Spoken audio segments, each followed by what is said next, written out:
Пачалося ўсё напрыканцы вясны.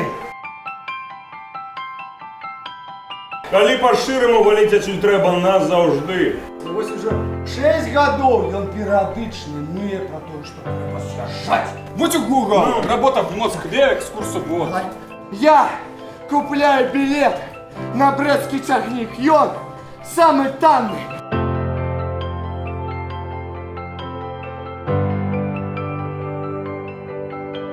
Сам я из Таганрога. Последнее время жил в Испании. Я працую дежурным. А может, он и вправду такой наивный? Пойду в душ схожу. Вот приехал, обещали одно, на деле вышло совсем другое. Понимаешь, вот наши деньги не платили, с нашего вообще потом заплатили 3 раза меньше. Поэтому Кидалова, никуда не едьте, а сидите дома.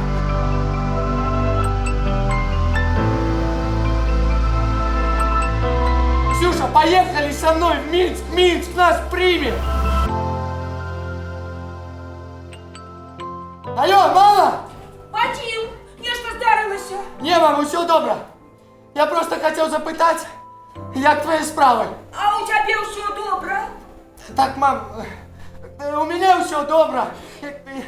Я просто хотел запитать, як твои справы? А, не, ну все нормально, як і раней. Так, А у тебе що чуваць?